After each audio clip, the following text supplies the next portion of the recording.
Are you also expecting the same magic trick when Apple says liquid glass? 1, 2, 3. Ferraverto. Welcome back to this channel, my friend. Apple just announced the next generation of all their operating systems in WWDC 2025.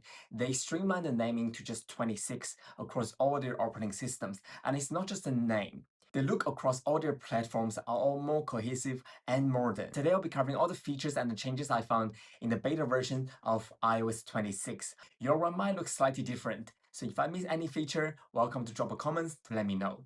We have tons of features covered, so without further ado, let's go. First, the new design. Apple calls it liquid glass. It's a new design language that will guide the look for the next decade of softwares yet to come. Icons now have a specular effect. They change dynamically based on the device rotation in the real world. More UI elements that were previously represented by text are now changed to circles or icons.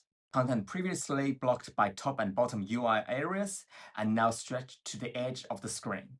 The slider that was once a circle is now a pill shape and becomes translucent when you tap on it, revealing the progress detail beneath it. The text container is more rounded across the system. Picture-in-picture also look more rounded. And app icons now comes with 4 distinctive looks. The default light color, the dark color, the all-new clear color, which comes with light and dark variants, the previous tinted color, which also comes with light and dark variants. Icons also look more rounded.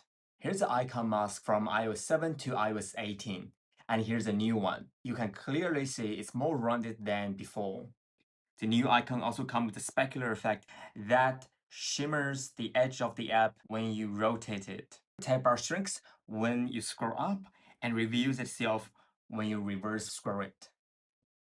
You might think now the tab bar shrinks to one icon, you might have to tap twice to go to previous icon, but you can also tap and slide on the icon to go to different section on the tab bar.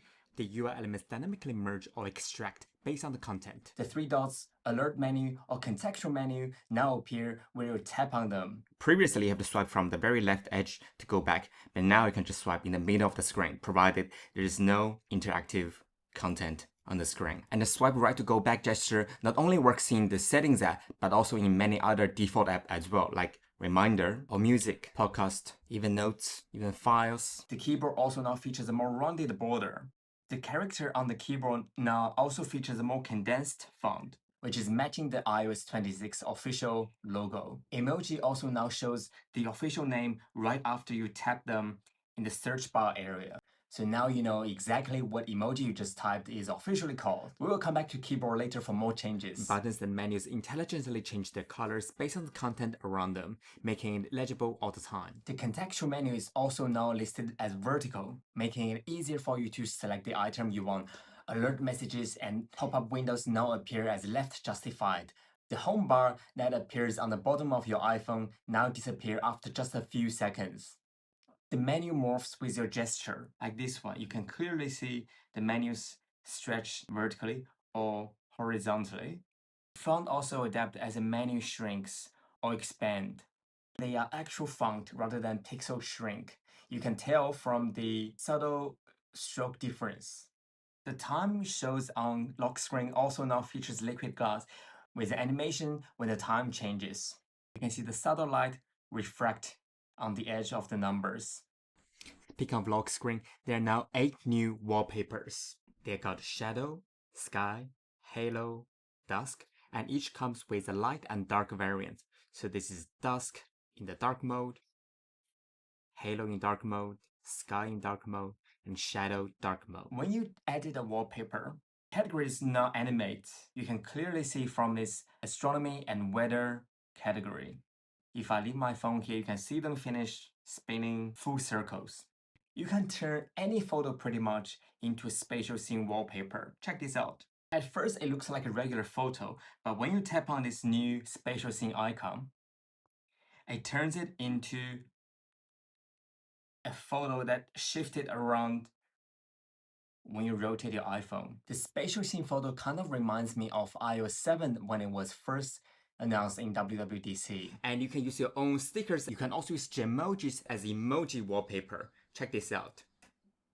add a new wallpaper, emoji, and here you can see if you have previously made some stickers available, you can use those stickers as your wallpaper. I'm gonna choose the spinning beach ball, this Gemoji style wallpaper, and you can change the styles as well. And I see this beach ball sticker that has got a shimmy effect. Well, that shimmy effect is based on the device rotation. Imagine using that as your wallpaper and the sticker shimmies as you rotate your device on the lock screen. That would be really cool. The Photo Shuffle Picker UI also changed. The left now shows Show in Photo Library. Previously, it's in 3 dots. And you can one tap remove this photo. Previously, it's a few taps. And now you can just tap this icon to quickly go to this photo in your photo library. Very convenient. If you look closely, this preview icon itself also had a subtle liquid glass border effect around it. Very nice details. You can also stretch the time beyond the default size thanks to the new San Francisco font. You can also change how you want the widgets to look. You can put it on top or you can move it to the bottom area. When you want to change the color of the numerals on the lock screen, the color picker now has a lock hue function. This is what it does when it's on. The animated album artwork will play in full screen on lock screen, and when you open camera via the swipe gesture, the animation still continues. And for non-animated album artwork, the album artwork will stay in place while the other UI elements move to the left edge when you open the camera app. The album artwork or the podcast artwork are now aligned with the player perfectly. And thanks to this new stretched album artwork, when you swipe up on the screen with liquid glass, the album goes edge to edge briefly on the screen, like this. And since we opened the camera app, let's take a look what's changed in the new camera app. The camera app got a brand new icon. It sort of looks like the early days of iPhone OS with a realistic lens as an icon. The camera app also now features the tab bar in kind of a reverse order to get what you want. You can also long press the tab bar to review the menus adjacent to them. You can tap on the icon pill shape to open the sub panel, but you can also just swipe up or swipe down to open and dismiss them, which make it a bit quicker to get what you want. The night mode now also features the time next to the icon to show you how long this night mode will shoot. Now you can preview the size of your photo without changing back and forth. Photographic style preview icon is gone. And the macro mode icon also got a change. In the keynote, these lens icons are all featured with a liquid glass style, but now only the recording button that you can still see the liquid glass effect in there. The subtle border containing all the lenses is gone. And the spatial photo and spatial video is now one tab with just one toggle to change between different modes. Super easy. Font has also changed. The number looks more straightened but still rounded, unlike before where the numbers are all squarish. And the 0 now features a slashed style rather than before with a squarish 0. Font weight is also lighter than before. Previously, it's slightly thicker. When you are in the recording mode, the recording timestamp only shows up when you tap on the recording button and dismiss when you are not in the recording mode. Previously, they are always here in the black bezel area. In the settings app, under camera and the camera control and camera adjustment, you can now adjust the order of which camera control functions appear. And you can see it's exposure, depth, and zoom. But if I change them to, say, depth and zoom and exposure, when I launch camera control, you can see it also changed to depth, zoom, and exposure. The new setting under camera called lens cleaning hint. I suppose this is good for people who can't really see their lens are dirty. This feature works great when you're about to scan a document, so you'll be alerted if the lens are smudged, so you can take a better scan. Next up, photos. Photos now have a new icon. The petals of the photo icon are more spaced out. They look ever so slightly more translucent than before. There's a new redesigned layout feature, new tab bar. So you can now see your photos and your collections in 2 different tabs without interfering each other. And in library view, when you scroll upward, you will see the hidden year, months, and all tab like you always have before. There's an all-new spatial scene feature, which turns almost any picture into a 3D-like image. Check this out. So this is the new icon for spatial scene. I can tap it, and it will turn my photo into a more realistically moving photo as if I'm looking at this photo from a 3D or real life perspective. Pretty cool. And you can turn this feature off. Just go to the setting of Photos app, scroll to the bottom, and then see Control for creating spatial photos toggle. Turn this feature off, and you won't see the spatial scene icon anymore. I'm gonna turn this back on because I really like this feature. And even if a photo has been converted into a spatial scene photo, if it's a live photo, you can still view it. Like this one, I can view it as a live photo, or pick it up, view it as spatial scene. Really cool. And if a photo is both live photo and portrait, previously in the active panel, this icon was incorrectly represented as just a cursive F with a circle icon. Now it represents with a dotted circle surrounding it, indicating this is a live photo and a portrait photo 2-in-1. In the collections, go down to utilities. The receipt icon has been changed from a shopping cart to a more realistic receipt paper. And the add to previous added album icon has also changed. Previously it was more like a rectangle icon, now it's a clock. Home screen widget also got new features. In the album widget, you can now see a new option, always display in full color. The same goes with featured widget. Also got a spatial scene effect icon, although I couldn't get this feature to work in this beta 2 version. But what does the always display in full color means? Check this out. If I turn this feature off and I customize the home screen to a clear look with this feature turned off, as you can see, photos now look more muted to blend very well with the rest of the icons. But if I turn on always display in full color, so that's with color, and that's without the color. There's also a new feature that will show the relative video thumbnails as the keyword you search. So let me give you an example. I'm gonna search the word fruit, and you can see there's a video here, this one. Traditionally, this will just be the first few frames of this video, unless you customize the keyframe. But if you didn't, like I didn't do anything of this video here, check this out. When I tap on the video, there are 2 blue bars on the bottom. Those 2 bars indicating those are the portions that has a keyword I search. In this case, it's a word fruit. So let's go back and watch again. So you can see the fruit here. You can see them here as well. Then there's nothing, which is not what I searched. Then back on the tree with more fruits in there. This is also where the thumbnails I searched showed up. I just go back here, you can see this is where relatively close to what the thumbnail is showing, but that's towards the end of this video. So that tells us this really puts the relevant proper keyframe of this video to show us what we are searching for. A really cool feature. You can reorder your collections. This is not a new feature, but you can also reorder them in 3 different layouts. Gallery view, you can see the icon take front and center, taking most of the space, but I only see about 1.5 of this tile per collection. And in the grid view, I can see them in 3x3.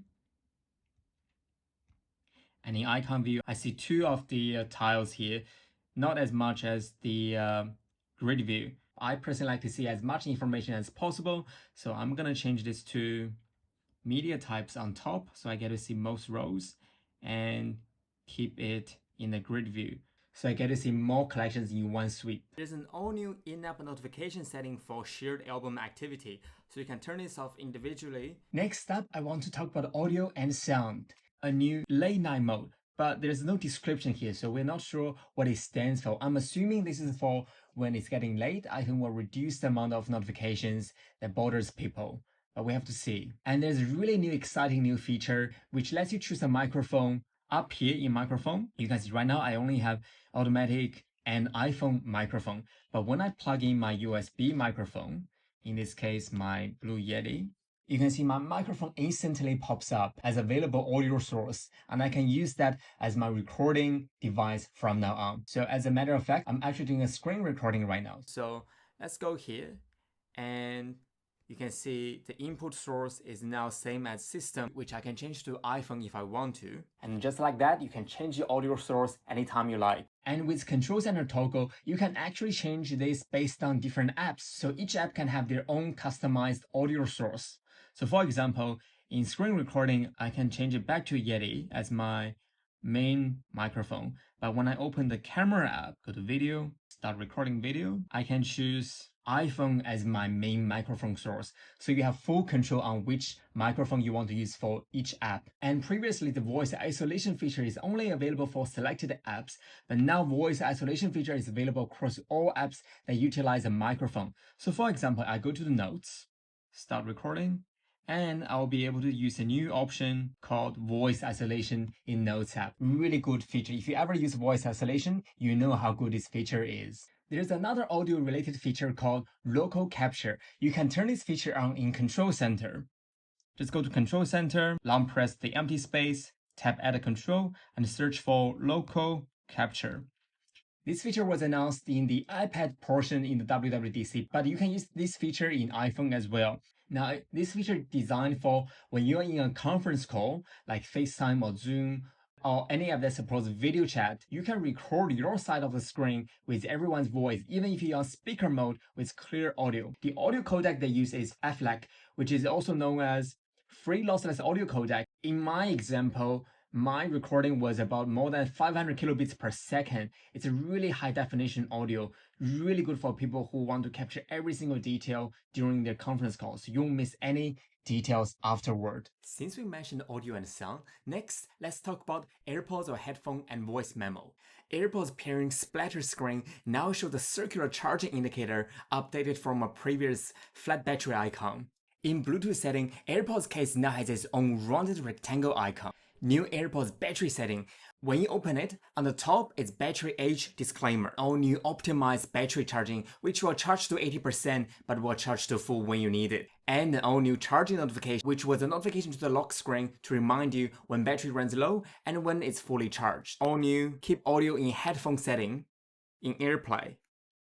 And if you frequently switch between driver's seat and passenger seat when you get into your car, so you can now keep your audio in your headphones instead of automatically get it connected to your car. There's an also all-new camera remote control, so when you squeeze a stem on your AirPods, instead of pause the music in the background, it will take a picture or start recording when the camera is opened. New AirPods setting that lets you opt in AirPods beta update. Make sure you read the new term and condition before you agree. Next update of AirPods is its microphone. AirPods can now record high quality audio thanks to the improved tonal balance and timbre. Let's use voice memo to see how this feature works. First, I'll connect my AirPods with my iPhone. So in this case, I'm gonna choose, say, my system, and I'm gonna choose standard as I found this mode tend to work the best. Testing using AirPods as audio source to see how good is the new microphone quality.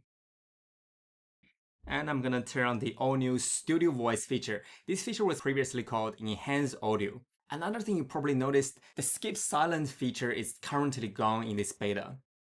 And let's give it a listen. Testing using AirPods as audio source to see how good is the new microphone quality. Pretty mind-blowing. I basically don't need a microphone anymore. And when you're done recording, you can instantly turn your voice recording or any recording into an iPhone ringtone. Just go to the share sheet and you'll see the use as ringtone feature available for audio that's less than 30 seconds. Speaking of ringtone, it brings my attention to one of the biggest and the most praised update this year, and that is the phone app. If you launch the phone app and it looks like the classic version, you can go to the recent tab and go to the top right. Turn on the new unified look and you will see this new design. Keep in mind, with this new feature, voicemail and recent call history are all under call tab. And you have to go to the filter tab to choose voicemail. The edit button is now both poster edit and voicemail greeting. We'll come back to this feature a bit later. New feature, voicemail summary, powered by Apple Intelligence. Only the first 8 favorite contact method will be showcased in this highlighted method.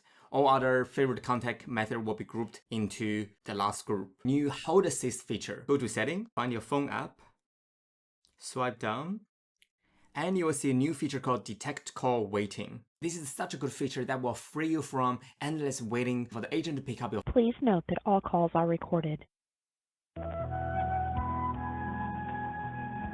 You can leave your phone and do whatever you want to do as normal, and your iPhone will ring you back to let you know the agent has responded. Another new cool feature is call screening. It's based on voicemail. Unknown numbers will only ring when caller shares their name and reason for call. Another new cool feature is call filtering. Unknown callers or voicemails will be silenced and moved to the unknown caller list This feature used to be called silent unknown caller, and you like to see who's calling or more information of this contact person, you can turn this feature off. So now you can just tap the contact and it will show the information first without automatically go straight into the call. And in the call landing page now, you can easily schedule a callback reminder by swiping left, and it will create a reminder for you instantly. And you can go to reminder and this will show up in your reminder list, and you can tap the phone icon to call this contact straight away. And when you're done, the schedule reminder is also gone. You can see every call history with a contact. So for example, I can tap this contact here and you will see a new function called call history. So I can tap the call history. I can see all these calls I have done in the past. Share play is now added here. And there's an audio focus filter to silent per SIM. So if you have dual SIM like I do, go to any focus and swipe up and go to add filter. Filter calls by SIM function. You can choose to silent them based on the SIM line. And the block contact list is also coming into the settings, so you can easily see all the contact that's being blocked. One of the really exciting new feature coming to the phone app is a new ringtone. Go to sound and haptic, tap ringtone, and under reflection, there's a new Alt 1 as a new ringtone. This is what it sounds like.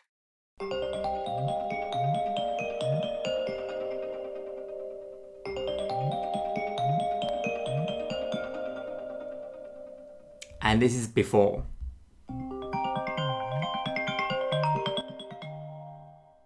Well done, Apple. We mentioned earlier you can use any audio that's less than 30 seconds as your iPhone ringtone, so I'm guessing there's gonna be a new wave of ringtone prank. New accessibility setting for phone call that you can save your call transcription. To accessibility and live caption, turn on save call transcripts. And it's not just a phone app, FaceTime also got a facelift. You will see a new landing page. This landing page features all your recent FaceTime calls, and voice messages will autoplay. Call history function also comes to FaceTime. So when you tap a contact, you can see the call history all the way go back to September last year. But one thing that FaceTime call history does more than the phone history is that it tells you the size of the call, so you can see how much data FaceTime call is consuming. And when you are in a FaceTime call, the UI elements automatically hide. FaceTime will freeze audio and video if it detects someone starts undressing. The call screening and the call filtering function also come to FaceTime. And there seems to be a new suggested call feature available. Me and my mom call a lot, so probably it recommended her in the top first list. You can move that away if you like. Just press it and delete. Messages got an even bigger, exciting, and new update this year. You can set up all new background in Messages. Just go to any chat you have and just tap the contact icon, and you'll see there are new categories now listed in this line here. So we have background, we have photo and links. Now I'm just gonna go to background first.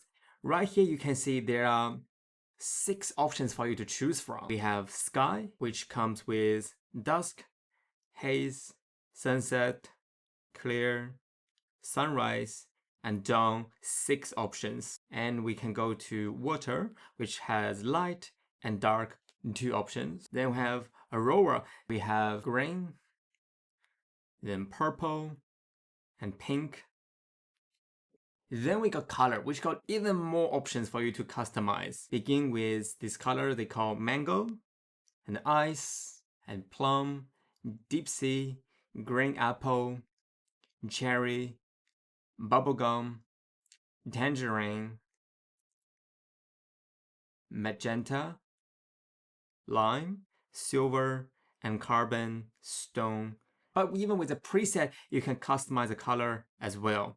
So you have many options. I really like this kind of background. It really reminds me of the kind of background in Apple Music when lyrics is playing. You can also choose your own images as background as well. So in this case, just tap photos and you can choose any pictures you like. You can also use Image Playground to generate images for you as well. But unlike the traditional image playground, the images generated here are customized to fit the vertical screen of your iPhone. So you can see this is not a traditional 1x1 square image generated by Image Playground, and you can use that as your background images as well. It also has photo suggestions. I was never a big fan of using the default suggestions until now. I really like how they suggested they did a really good choice of picking up the images, and I often find the crop they choose to fit into the screen is really clever. And you can still choose the style between default, black and white, dual tone, color wash. With dual tone color wash, you can even change the color to kind of give it a tint as you like. And of course, you can choose the suggested image playground images described here as well. And this here, all your attachments are grouped in a very easy to find way. So we have photos and we have links, locations. This is new. You can see the locations people send to you. I find this feature really useful when someone sends me their home address, but I didn't save them in time and I can just go there to find the location someone sent to me before. And previously, your documents are all named under collaborations. Now, whether they are collaborated or just single documents will all be grouped in the document section. You notice some of them give you even filter options. So for documents, you can filter by files or you can filter by collaborations. Now you can tap each of the icon here to go to different sections, but I find you can just swipe on your screen to choose between different categories. Now with photos, you can even filter by video or screen recordings in this case, very convenient. You can also, this is a really cool feature, long press any attachment and tap show in conversations. This will take you back in time to where this picture was sent. And it works not even for photos. You can also long press a document and see where this document was sent back in time. Now you probably also notice some little things here, that there's a pin icon here. And yes, the pin attachment feature is back. It was first introduced in iOS 15. I even forgot this feature was there until when I was doing my research and I realized, what is this pin icon? And I realized, oh, I must have pinned this attachment way back in iOS 15. But Apple took it down, now they brought it back. Thanks, Apple. You can now use polls in chats now. So not only for group chat, but it also works for individual chat. And you can see you can add choices to add more options even after you send it. And you can tap it with multiple selection. And when you're done with viewing the attachments, you can go back, but you can also just swipe down on the screen to go back as well. Under the info tab, the request to send location option is now just in one place under the plus area. Speaking of the plus, you can see some of the icons has been redesigned to fit, like the image playground and the camera icon has been redesigned. And we have seen this in Photos and FaceTime, that on the top left, there's a new edit button, which you can go to the name and photo. This contact photo editor exists both in phone, FaceTime, and message. And this feature has been completely redesigned to make it even better and easier for you to customize your contact photos. Right off the bat, you see the photos option. When you click the drop down arrow, you can see some of the historical photos used by this contact has also appeared. In this case, some of my 2017 contact photo has resurfaced. That is really awkward. With Memoji, there's some pretty fun styles already, so you don't have to go there and manually tweak each one of them. And you can still tap on the icon to further customize the look of your emoji, which brings up a new screen. And you can choose the background color, which comes with 16 preset background color or crop. So we all know sometimes we see someone's emoji is cropped. Now they can be recropped to fit better. Next up, we have monogram. Monogram got even better customization this year. You can see there's a new serif font option for you to choose from. And just like Memoji, you also get some preset color as background as well. But you can also further customize it. Now with this year's monogram, you can choose between 4 distinctive font styles with a regular, and you can adjust the weight of each one of them, just like you would do on the lock screen time, but it now comes to the contact photo. Now this is a rounded version, thicker rounded or thinner rounded. And my favorite, the serif font, you can do a heavier weight or you can do a thin, ultra thin weight. There's also a condensed font as well. So you can do condensed. We see condensed in other places like in the keyboard. So I'm really happy they bring this uniformity to these places as well. But there's another new feature that's secretly added. You can now use 3 letters as a contact images. And if you choose 3 letters, it will by default use the condensed font, but you can also customize them with the other font style as well. I quite like this actually, so I'm gonna do that. and you can choose preset color, but you can also choose from the other available colors as well. Next up, we have emojis. I remember it was a pretty long process to choose the emoji before. I think I have to tap 10 times or something to even go to the emoji panel, but now it's super easy. Also, like the other two, you can expand to reveal more predefined style, but you can also tap the emoji icon to customize to choose your own emoji. Also comes with some predefined colors. Unlike the other two options, you can even have even more color choices. So the choice is endless. So you can do smart, which will just pick up a color based on the emoji. So that's a quick look on the contact photo editor. And that's just for the contact photo part. You can also do the same thing for poster. So for emojis, you can see it's predefined for you with some styles. So you can also do 3 letters for contact poster as well. And that is the all-new contact photo editor. Way more customizations, way more fun to choose. Apple Cash now support splitter in the group chat. Also in group chat, when there's someone that's not in your contact, there's a new button, add to contact, to let you instantly add this person into your contact. And joined by phone and FaceTime, Messages also now got a new screening feature. Just go to the filter icon and you can see the same filtering and spam option. Tap it, it will take you to the settings app and you can screen unknown senders, which will hide notification and move messages to the unknown sender list. The new filter spam option, which will hide notification and move message to the spam list. Some messages we don't want to be silent, like the verification code messages. So if those messages are the one you want, you can go to allow notification, turn on verification codes so they won't be silenced. So if you have verification code sent to you, those messages won't be grouped into the unknown sender or the spam list. Instead, they will appear as the rest of the known sender group, so you won't miss them. The other option is for reservation related messages. For example, your table reservation is ready. That kind of time sensitive messages also won't be silenced, even if they are from a new number. There's a new send spam filtering receipts option. People will be notified if they are not in your contact and their messages has been filtered by your phone into a spam. I turn this feature off because I don't want a spammer to know their messages has been filtered as spam, because that will just make them send me more messages. And messages that's been grouped into the spam area will be deleted after 90 days. This is different than the unknown sender area, which will keep them forever if you don't delete them manually. And you can turn on them individually. So when you turn on screen unknown senders, you'll just get a new option to see the unknown sender option.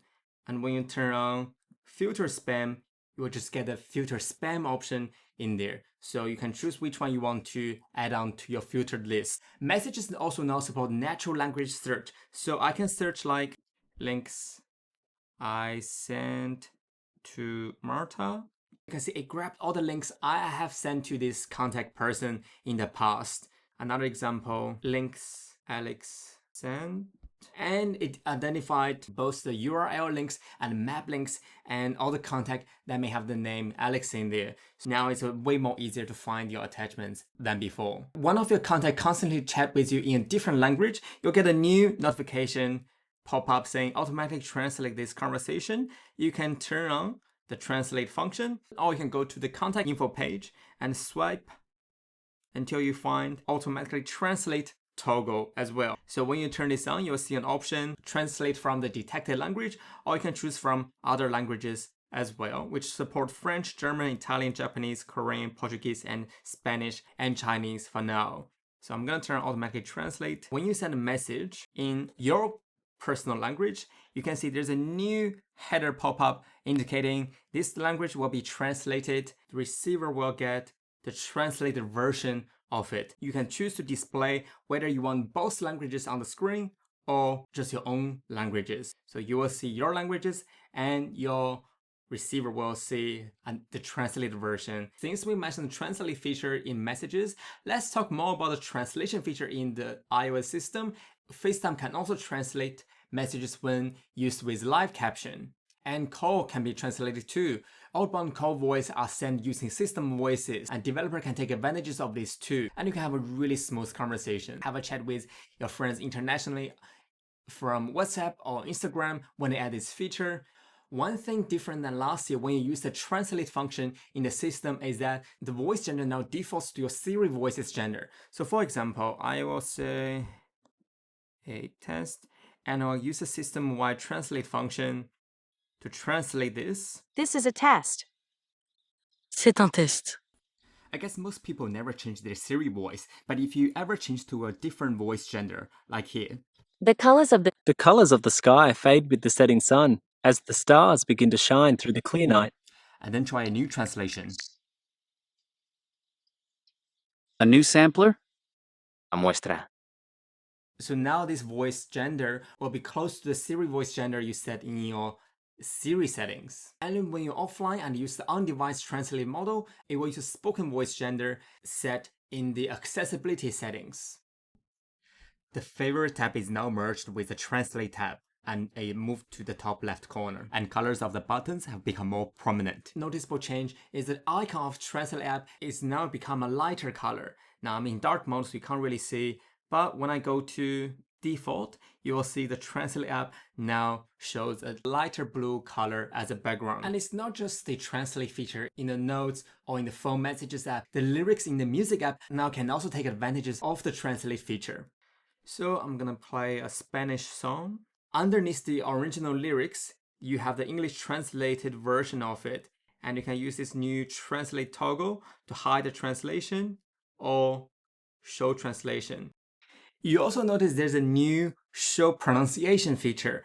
When you have that feature turned on, it will display the Roman character to help you pronounce the lyrics. There's a new show large text option in settings. You have two options, lyrics or pronunciation. So if you prefer to see the original and have the pronunciation as option, you can just choose the lyrics. Tap the translate button, it will become show and hide pronunciations. But if you don't like to see the original and just the pronunciation, you can just leave it on pronunciation. This button will become show or hide the original. So you can see with this year's update, many apps are more integrated than before. And since we're in the music app, you can probably see I have a different look than you. That is the new pin feature. You can pin artist, playlist, you can pin album. Speaking of pinned playlist, there's a new pinned widget available on home screen. So you can go to add widget, go to music, right side, you can see there's a medium size pin and a large size pin.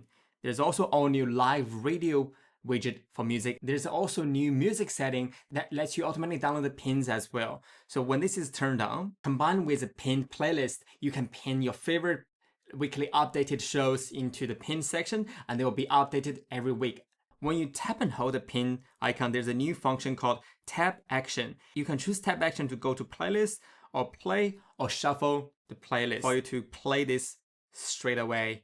And there's a new add folder option in the iOS music app. Previously, this feature was only available on the Mac. You can only create folders on Mac and let Apple Music sync across your devices to see the folders on your phone. But now you can just add folders right here in the music app. Folders, previously it's only a placeholder icon, but now the folder will show the top 4 playlists. You can long press a folder to move a folder to a different folder, or you can long press a playlist to move a playlist to a different folder. As our library goes bigger and bigger, it's really crucial to have this feature to quickly organize our library. When you set your downloaded music from lossless quality or high-res lossless quality to just the high quality option, it will give you a new pop-up window saying replace lossless downloads, which will replace your whole library from lossless or high-res lossless to just high quality. Previously, you have to manually delete all the songs in the library because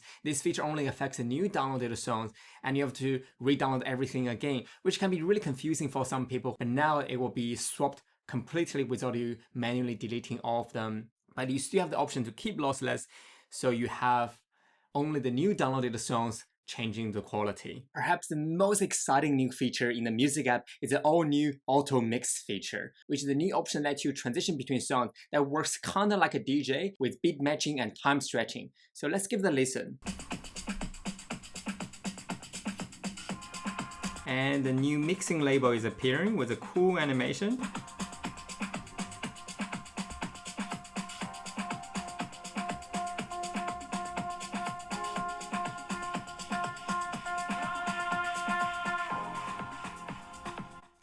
And just like that, the song has been mixed. It's a really cool feature. Does this feature replace the traditional job of DJ? No! The DJ can do much better creative works like song blending or mashups. This is not that. That's why this feature is only called song transition. So you can go to setting and you can see the new option called song transitions. This is called song transition, not song blending. And you can choose between AutoMix, which is a new mixing feature, or you can choose the traditional crossfade function, which you can choose between 1 second and 12 seconds. I really like the AutoMix feature, so I'm gonna leave it on all the time. The next feature is an even bigger surprise. In music setting, you can now migrate all your music from other platforms into Apple Music. This feature was powered by SongShift, an app that was already implemented in Apple Music on Android platforms for those users to migrate their songs to Apple Music. But now this feature is coming to iOS. So let's take a look at how this feature works. Go to Setting, Music, and you will see a new Transfer Music from other services available. Tap it, and 5 other platforms available: Amazon, Deezer, Spotify, Tidal, YouTube. Let's use Spotify for example. You have to log in. I have already transferred some playlists using SongShift before, so I won't transfer everything. But if you never used this feature before, you can just transfer everything in one go. And you can see this icon still hasn't been updated to Liquid Glass yet. So I'm gonna turn off all and just choose this one by Chris Watson, who has got some really dope 90s trance vibes. And tap Add to Library, let it do its job. And looks like our transfer is done. So let's tap the Review Now button, which also you can see this review in the settings. Once the transfer has started, you can see in settings, there's a new Review Current Transfer option available. Tap it and it will review what songs hasn't been perfectly matched. Here it has detected 3 songs. But just like SongShift, it also gives you alternative versions for you to choose from. Most songs exist on both platforms, so you can often find the same match just under different name. The good thing with this is you can now preview the song to know if this is the version you're after.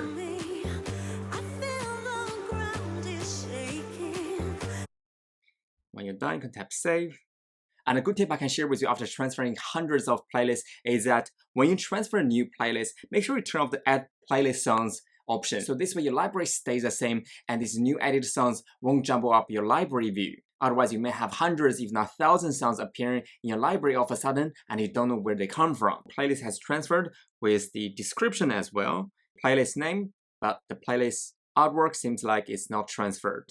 There's also an all-new music haptic accessibility setting. So go to accessibility and go to music haptics. You can see there are different levels of music haptics. So I can choose between light, or medium, or strong, which is a really prominent way to experience the music. And you can choose between full mix or vocal only. If you find sometimes the music haptics is too much for all the songs and vocals going on at the same time, so now you can choose just vocal only to really enjoy the vibration of the vocal. Really awesome way to enhance your music experience. Music is not just listening, it's an experience, it's a feeling. And since we mentioned accessibility setting, let's dive deep into what else has changed in accessibility. My favorite feature of accessibility is a motion vehicle queue. This year, motion vehicle queue got even bigger update. Go to Motion, Vehicle Motion Queues. Now you can customize the appearance of the dots that appears on your screen. Traditionally, this is what it looks like. Now you can choose between large dots or more dots. It has a really cool animation which will fill up the entire screen when the phone is going through a curve. And you can choose between regular and dynamic style, which will have varying sizes of the dot on the screen. And of course, we can choose between different colors. My favorite color is yellow, so I'm going to choose yellow in there, but you can choose between yellow, green, blue, purple, red, orange. The full rainbow color. We love that. With a control center unit, you can long press and there's a new settings toggle that takes you straight to the settings of the vehicle motion queue. So if you're not happy with how it looks on the screen, you can just quickly go to the setting to change them.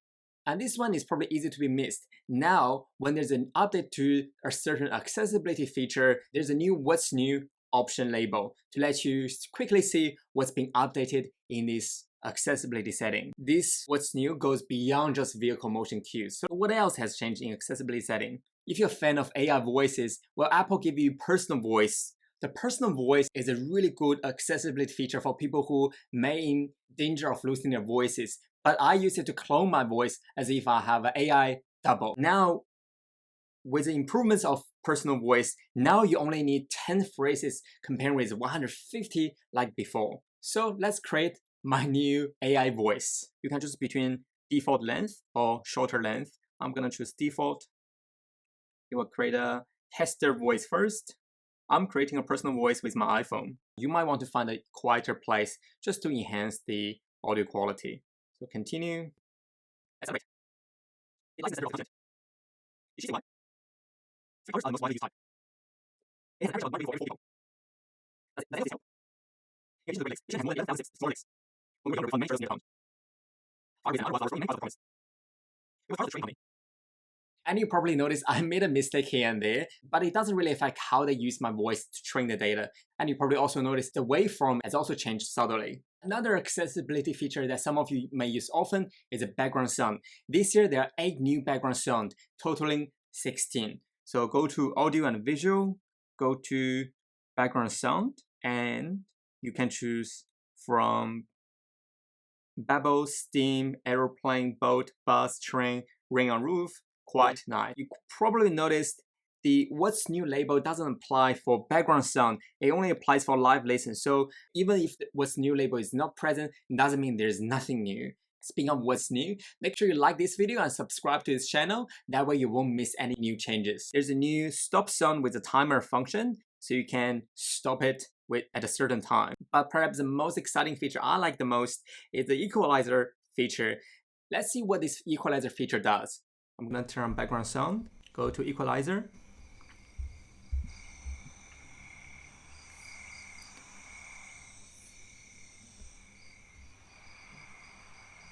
It kind of reminds me of the photographic style that you see in the newer iPhone that lets you change between saturation and luminosity. I don't know what it does exactly, but I really like how easy it is for me to change between the sound. The broader sound kind of have more ambient noises in this case, and focus has more just the nature sound like cricket. It's a really cool way to further customize how you want the sound to be played. Even the previous background sound also got this new equalizer option. I don't know, maybe that goes to the music app as well. I didn't know that. Let's go here and have a look. Maybe the music app also got the same visualizer? No. Of course not. Also in the audio and visual, Live Listen also got some update. So now Live Listen lets you view captions of a live session in real time, and you can rewind 10 seconds and control a live session with nearby devices. So when you have live session turned on, in this case, I may have to wear my AirPods, and you can see there's a new rewind 10 seconds button. There's an all new accessibility reader function. Go to read and speak is on the top first option. Accessibility reader, and there's also what's new label as well. Read or listen to text content from any app in a full screen view. Customize font, text layout, and background colors to match preferred reading style. So let's use a PDF for example.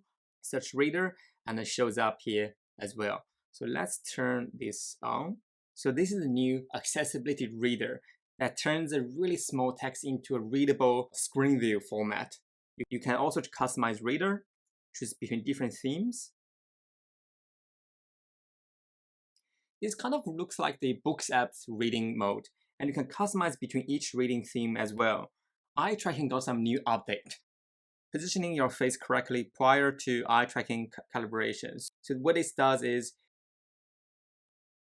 it will display the camera window briefly to let you position your face in the center before the calibration start. As you can see, it will let you move closer to the camera and position your face in the center before the calibration dots start to appear. Next accessibility update is switch control. In switch control, you can choose switch sets, slide to type, move to assistive touch, eye tracking. Assistive touch also got some new update. You can now slide to type, and there's a new keyboard dwell timer in assistive touch. You can now customize the text appear in your CarPlay as well. However, text also got some new update, touch support, color content.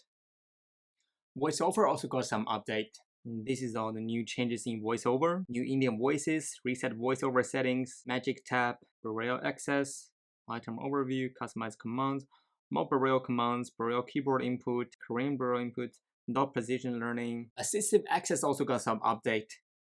This year, you can trigger this via accessibility shortcut and hide back button for unoptimized apps, unlock with one tap, TV app optimized for accessible access, time in stats bar, and pinch to zoom in photos. Subscribe to this channel if you want to hear all of the usage of the accessibility features in iPhone in my upcoming videos. Sound recognition is now sound and name recognition. You can also have iPhone alerts you when someone says your name. When you're in AirPods, for example, teach iPhone to recognize your name. Type the name you want iPhone to recognize. You can also record how or someone else says it.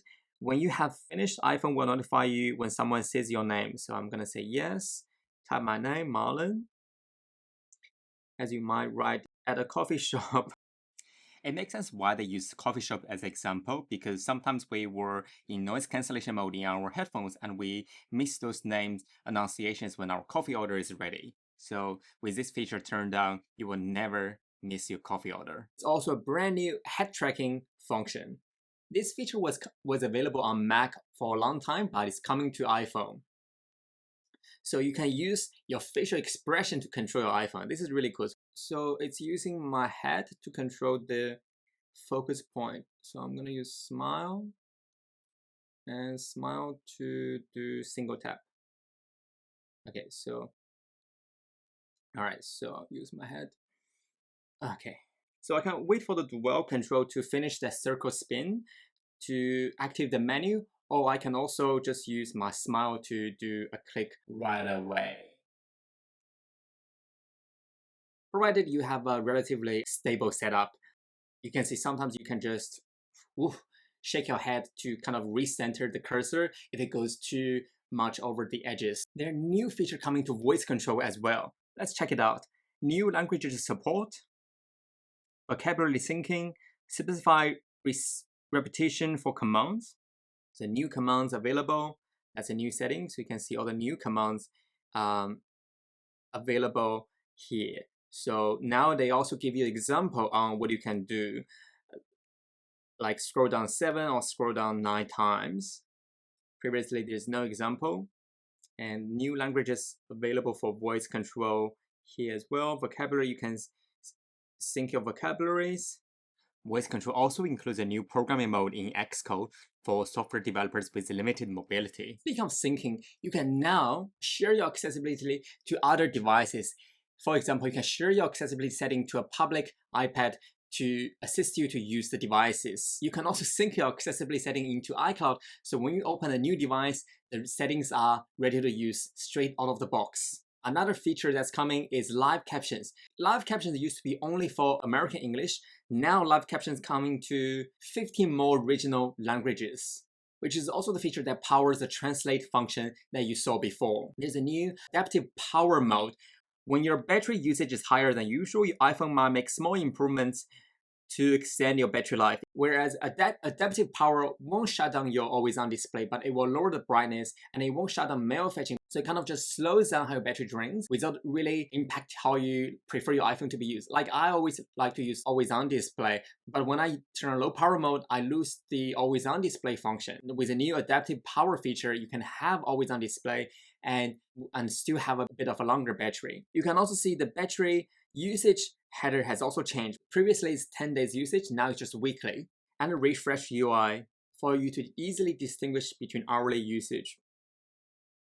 A new predictive charging and last charge to percentage indicator. And that's just the part 1 of this video. Stay tuned for part 2 where I show even more cool features that no one talks about.